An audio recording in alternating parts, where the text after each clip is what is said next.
Minhas irmãs, meus irmãos em Cristo Jesus, estamos celebrando a liturgia desse 11º domingo do tempo comum da liturgia da Igreja. Um dos grandes desafios que nós, como cristãos, vivemos nesse tempo tão conturbado é sermos um sinal de esperança.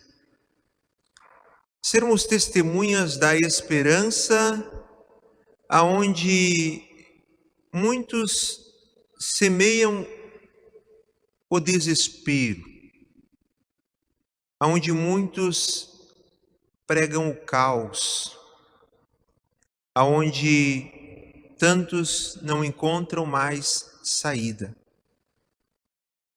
Em uma sociedade que às vezes rema com o remo do relativismo, onde tudo é relativo, onde parece que não existem mais verdades objetivas, absolutas, ou rema com o remo do subjetivismo, onde tudo se enquadra apenas no sujeito, nos meus conceitos, que nos leva a um individualismo tão grande. Ficamos a pensar, como nós cristãos haveremos de viver como um sinal de esperança no mundo? Precisamos partir, meus irmãos e minhas irmãs, de uma premissa, de uma base, que é a fidelidade de Deus. Deus sempre se manteve e Deus sempre se mantém fiel. Deus é fiel porque nele nós podemos confiar. Se nós observarmos a Sagrada Escritura, tanto no Antigo como no Novo Testamento, nós vamos sempre observar a fidelidade de Deus independente das atitudes do ser humano, seja do povo de Israel, seja dos próprios cristãos, os relatos das primeiras conversões, nós vamos ver sempre a fidelidade de Deus. É claro que nós vamos olhar para o nosso lado, nos dias de hoje, e nós vamos perceber que tantos irmãos nossos caíram na vida de fé. Muitos irmãos nossos que conosco aprenderam as verdades fundamentais da fé, que rezaram conosco, que tiveram a mesma evangelização, a mesma catequese, a mesma formação, mas que não se sustentam mais na fé.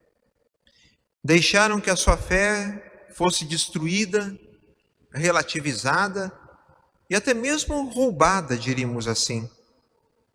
Mas quem deixa que roubem a sua fé em Jesus, perde também a esperança. E perdendo a esperança, perde a vida eterna. É um verdadeiro efeito dominó, onde a fé ela é enfraquecida, a esperança sofre. E sofrendo a esperança, eu já perco o meu conceito de vida eterna. Então eu já me perco completamente na vivência do dia a dia. Não só roubar a fé, mas também quem se descuida da preciosidade da fé, pode, meus irmãos, cair, diríamos assim, naquela vala comum daqueles que vivem um verdadeiro verniz da fé. O que seria esse verniz da fé? A própria palavra já diz. A tinta, o verniz que nós pintamos um objeto. Nós vamos talvez encontrar em nossos bancos aqui da igreja algum banco que esteja com um bom verniz por fora, mas por dentro ele tem cupim.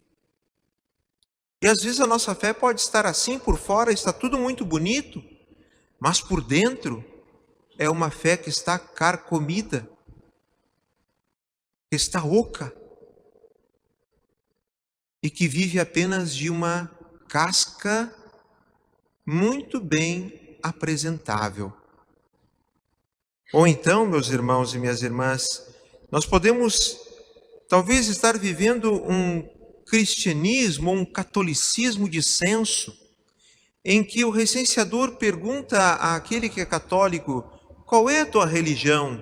E ele diz: podes marcar aí, eu sou católico.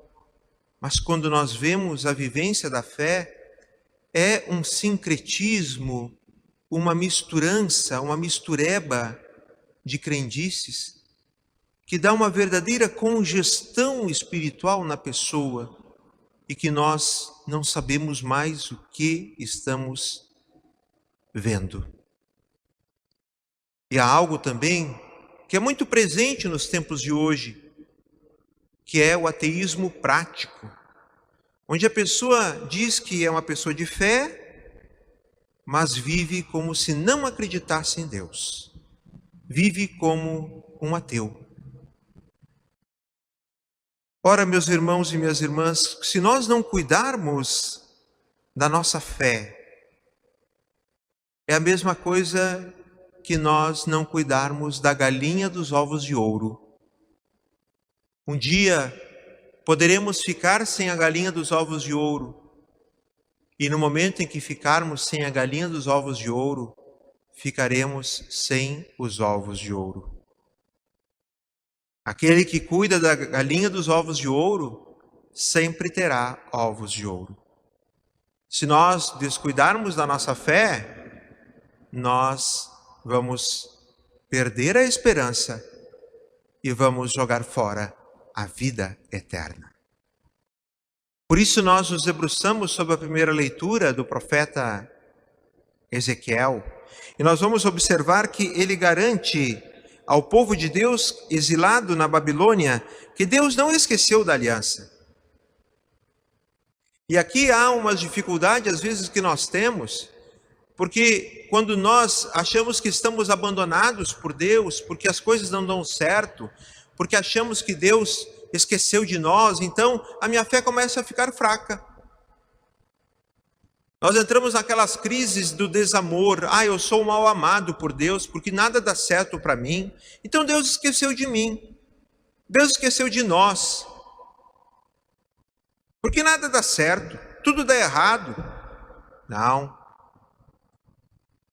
Deus é fiel e Deus nunca deixa de amar a nós, seres humanos. Nós não somos coisas, só somos humanos. Somos obra da criação de Deus. E em Jesus Cristo, nós somos filhos de Deus. Qual é o pai e a mãe que em sã consciência vai deixar de amar seus filhos? Olha, esse filho, essa filha pode aprontar 1000 peripécias contra seus pais. Mas lá no íntimo do coração, um pai e uma mãe não deixa de amar o seu filho. E Deus assim nos ama. Mesmo com as mudanças, os desastres e as crises na história, Israel deve continuar a confiar em Deus, porque Deus é fiel e nunca desistirá de oferecer ao seu povo um futuro de tranquilidade, um futuro de justiça e de paz sem fim. Por quê? Porque Deus ama apaixonadamente esse povo. É isso que Ezequiel quer mostrar ao povo de Israel. Que mesmo na hora da dificuldade, Deus não deixa de amar. E que Deus promete uma restauração final a esse povo exilado, que vai ser obra do próprio Deus, uma obra fruto do amor de Deus. Por isso, ele vai escrever: de um simples ramo. Outra forma de referir o resto de Israel: ele fará surgir um cedro majestoso, a dar frutos, e em cujos ramos farão ninho todas as aves. Todas as aves. Numa visão universalista, ou seja, do pequeno para o maior, do pequeno para todos, que pré-anuncia a universalidade do reino de Deus. que Jesus descreve na parábola do grão de mostarda do Evangelho de hoje. E nós passamos então do profeta Ezequiel, que nos mostra essa promessa de Deus, para o Evangelho, onde nós temos as duas parábolas contadas por Jesus a respeito do reino de Deus. Uma parábola que nos fala do germinar e crescer da semente, e a outra nos fala do grão de mostarda. A primeira apresenta o processo do desenvolvimento da semente, onde tudo acontece sem que o semeador saiba como e sem que ele intervenha de qualquer modo. E como nos diz o Evangelho, dorme e levanta-se de noite e de dia, enquanto a semente germina e cresce, sem ele saber como. Isso significa que o reino de Deus cresce não pela virtude, não pela preocupação, não pelo mérito de quem prega a palavra, mas pela sua energia interna, pela força da graça de Deus que atua onde, como e quando quer. Isso é importantíssimo nós percebermos, meus irmãos e minhas irmãs. É a semente da palavra de Deus, do reino de Deus, que tem a sua força. E que nós temos que estar abertos a Deus, porque Deus faz brotar em nós, muitas vezes sem nós sabermos, sem nós percebermos essas inspirações para nós vivermos a fidelidade a Deus. Ele realiza em nós a sua obra. O que nós não podemos é sermos um obstáculo para Deus ou criarmos obstáculos para a graça de Deus. Não sermos e não criarmos obstáculos para Deus realizar a sua obra, mas estarmos abertos à obra de Deus. E se meditarmos a segunda leitura da missa, sabedores que somos, que caminhamos para um fim, a segunda leitura nos recorda, meus irmãos, que a nossa vida está pautada pela finitude e pela transitoriedade. Ou seja, nós caminhamos para um fim. O nosso viver nesse mundo é transitório. Nós estamos envolvidos numa pandemia que tem ressaltado isso para todos nós. Evidentemente que a grande maioria se curou, a grande maioria está vencendo, a grande maioria tem lá seus resquícios. Uma minoria partiu, são vidas humanas, mas tudo isso está fazendo com que nós pensemos no grande valor da vida e no sentido da nossa vida. Que nós caminhamos, meus irmãos, para onde? Para o encontro definitivo com Deus, ou seja, nós somos peregrinos ao encontro de Deus e a nossa vida definitiva é para onde? Para a casa do Pai. Para a casa do Pai.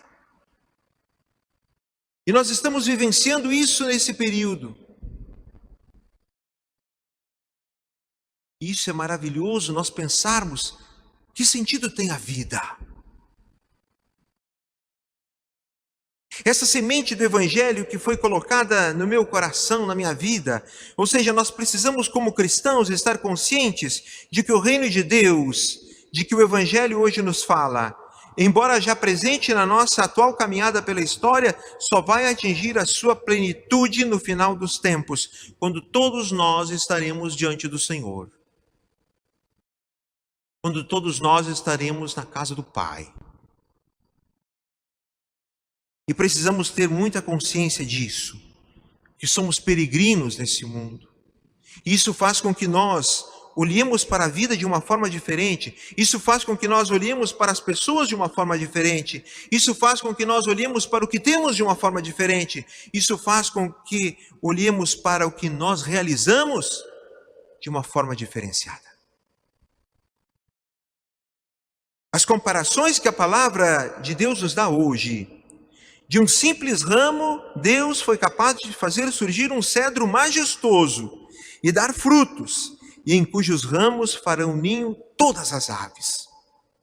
Da pequenez de um grão de mostarda pode surgir uma bela hortaliça, e de uma semente pode germinar e produzir fruto, como ouvimos no Evangelho, Tudo isso que nós ouvimos, tudo isso se realizou em Jesus Cristo, que morreu e ressuscitou. Daquele que foi morto na cruz, o Filho de Deus, dele brotou, meus irmãos, o que? Brotou a nossa vida. O sentido da nossa existência. E é justamente a nossa fé que nos faz com que estejamos abertos ao poder de Deus, estarmos abertos, para não sermos um empecilho para o Senhor, mas nos deixarmos moldar pelo Senhor. E aqui está o fundamento da nossa fé, que nos leva para uma verdadeira esperança, uma esperança que move a nós irmos para frente. Então, a importância que tem, o que a palavra nos pede hoje, cuidemos da nossa fé. Porque cuidando da nossa fé, nós teremos uma esperança firme. E tendo uma esperança firme, o que nos conduz é para onde? Para a vida eterna. Por isso é bom recordarmos hoje. Cuidemos da nossa fé. E como nós cuidamos da nossa fé? Pela nossa oração. Uma das coisas necessárias para nós é rezarmos.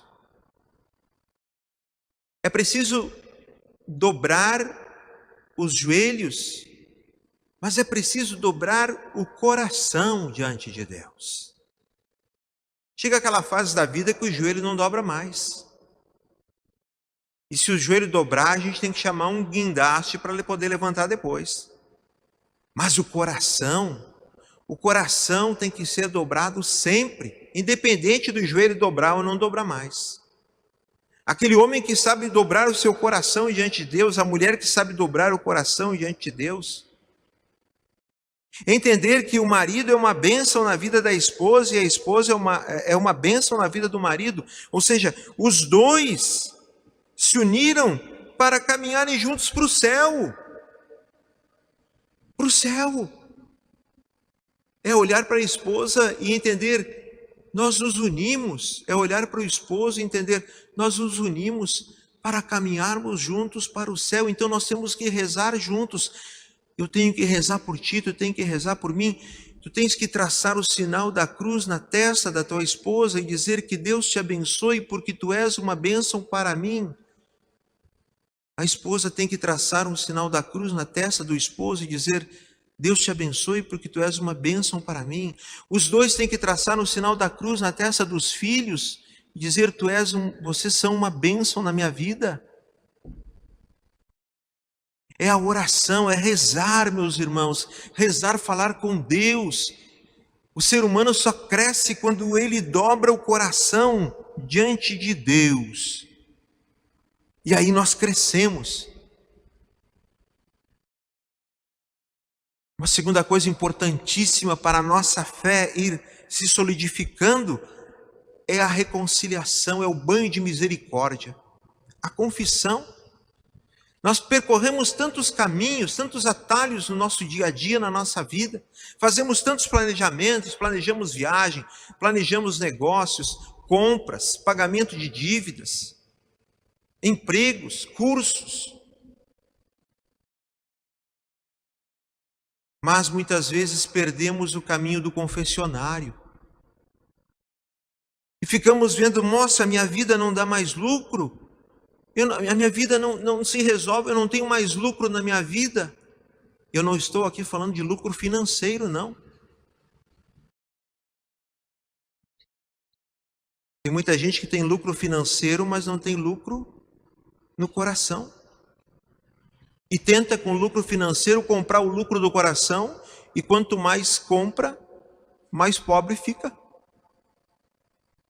É preciso, meus irmãos e minhas irmãs, nós voltarmos ao caminho da reconciliação, porque no momento em que nós tomamos o banho da misericórdia de Deus, ali começa a dar lucro à nossa empresa, à nossa vida.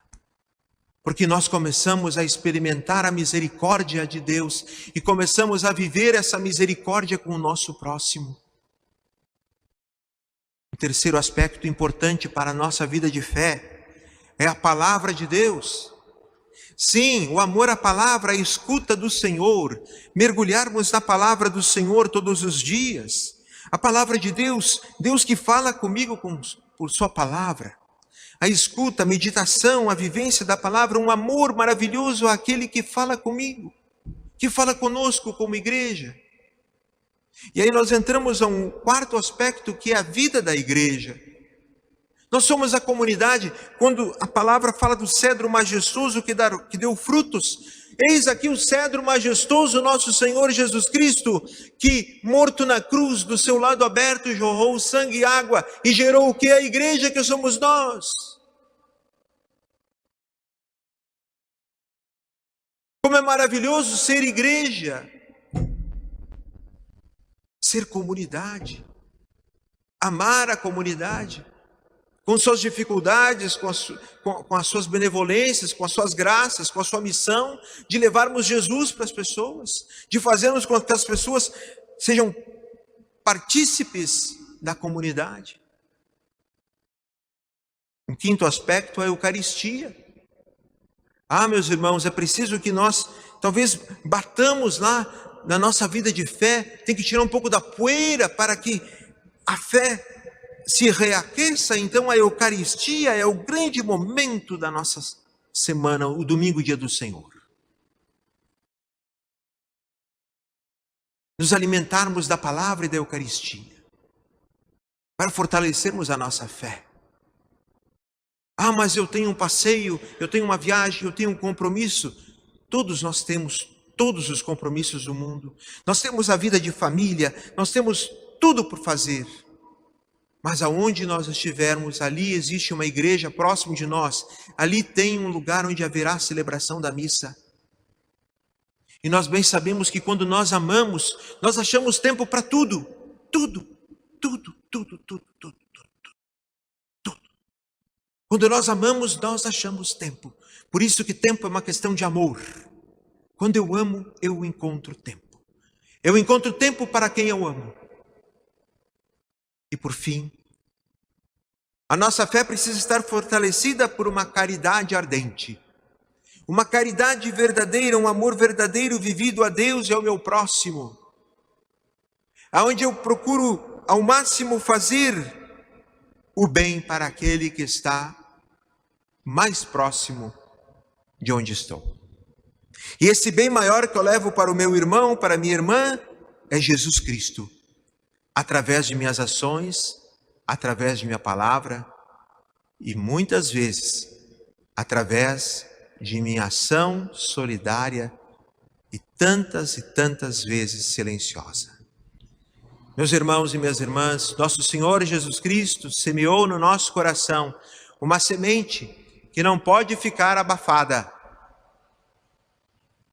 Sustentemos a nossa fé, alimentemos a nossa fé, porque a fé nos garante uma esperança que nos leva para a vida eterna.